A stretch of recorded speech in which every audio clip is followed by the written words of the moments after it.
U.S. equity markets extended their winning streak to 5 consecutive sessions today, with the S&P 500 rising 0.5% in abbreviated trading. Yeah, and it caps off what has just been an intensely dramatic November. What a finish. Yeah, We are closing the books on a month that was really defined by a huge Fed pivot and this big rotation away from tech. a massive rotation. Mhm. So I think today our mission is really to unpack that sharp recovery we saw late in the month. Right, and we have to talk about that unusual technical disruption that kicked off Black Friday. It was wild. Absolutely. And then this key divergence.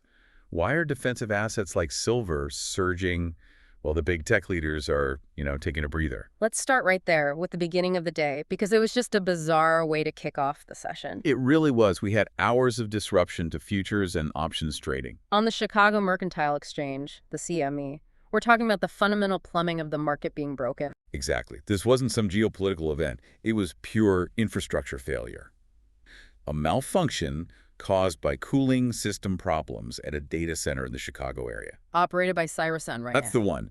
The servers, the massive servers that handle these vital transactions, they literally overheated. That's a catastrophic risk. I mean, the Globex platform handles everything. Stock futures, bonds, commodities. If that goes down, the market is flying blind. It is. And the fallout was, people were frustrated. We were looking at a potentially lost trading session. But they got it back online. They did. Stock futures and options reopened fully at 8:30 a.m. Eastern. But, this outage was actually longer than a similar one back in 2019. That's a serious red flag. It is. And I think the silver lining, as a lot of people pointed out, is that we were just extremely lucky this happened on Black Friday. One of the slowest trading days of the year. The slowest. Today's volume was more than 25% below the 30-day average, partly the holiday, partly that disruption. So if this had happened on, say, CPI day, Oh, imagine. The volatility, the confusion, it would have been immense. It was a warning shot, but one that landed pretty softly because of the calendar. Okay, so while the infrastructure hiccups sort of defined the start of the day, the real catalyst for this whole late November rally was, without a doubt, the Federal Reserve. absolutely. The dominant driver for the entire week was the dramatic repricing of Fed rate cut expectations. And it's an aggressive repricing. Yeah. Investors are now betting that the hiking cycle is just done, and easing is coming soon. And when you look at the numbers, it's just incredible. The bets on a 25 basis point cut in December have essentially doubled. Doubled. To what, 84, 85%? 84.7%, according to the CME Group's FedWatch tool. That is a massive shift in conviction. So what spurred that? There's some surprisingly dovish commentary, specifically from New York Fed President John Williams. He basically signaled support for another rate cut and indicated that quantitative tightening, shrinking the balance sheet. That it's over, that it's likely finished. And that just unleashed a wave of confidence. But this is where the narrative feels a little too easy, because the Fed is juggling two conflicting things right now, isn't it? It is. You have inflation, still above target, around 3%, but then unemployment is at 4.4%, which suggests the job market is weakening. That is the core contradiction. It's why that 84.7% number feels a little risky. If the Fed is pivoting, as Williams suggested, it's because they're worried about the job market. So they're prioritizing employment over hitting that perfect 2% inflation target. That's what the market is betting on, that they'll choose to avoid a potential recession over squeezing out that last bit of inflation. Okay, so if that's the bet, how did the equity market actually perform? Because this brings us to what feels like a tale of two Novembers. We're not seeing the usual suspects leading. No, we are seeing a complete rotation. Today the market breadth was strong. The Dow Jones was up 289 points, about 0.6%. It actually finished November nearly flat. Pretty resilient. Very.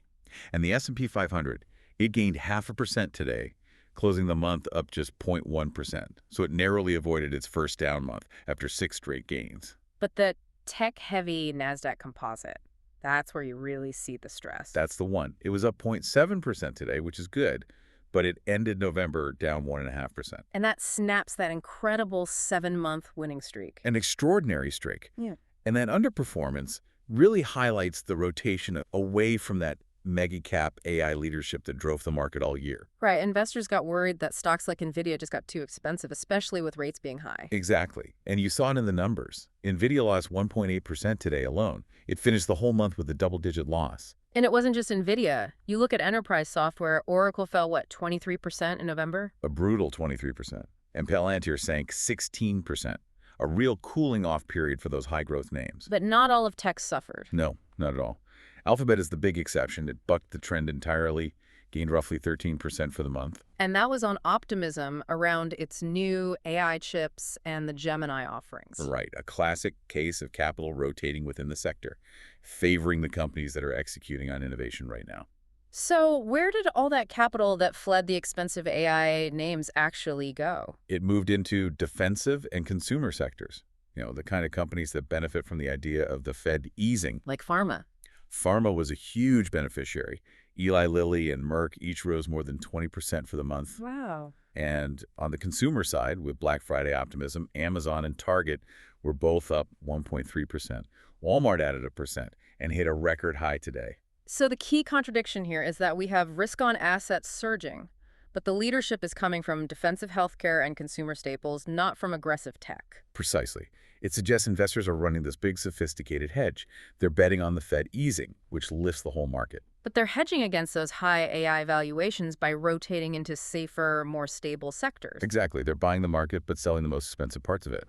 Okay, let's dig into those defensive hedges then, because precious metals have been explosive, especially silver. Silver is absolutely demanding attention. It rose a stunning 5.67% just today, finishing around 56.45. And the monthly and yearly numbers are even crazier.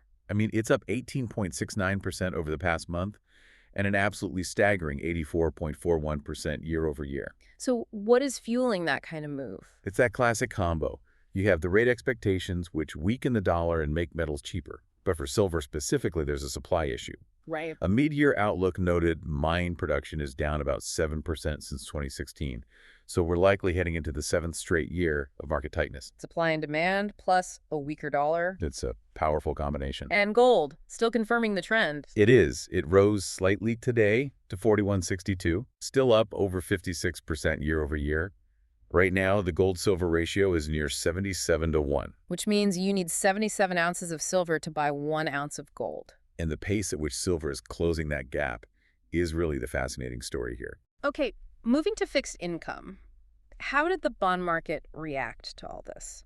Treasury yields actually edged a little higher today, which reflects that risk-on mood in equities. The 10-year note yield rose slightly to 4.01%. But for the month, it's down, right? Exactly. For November, the yield is actually down 0.07 points, which confirms that whole policy shift narrative. And the curve is still positively sloped. It is. The 2-year yield is around 3.51%. We have a 50 basis point spread between the 2s and 10s. So the market is not pricing in a severe near-term recession right now.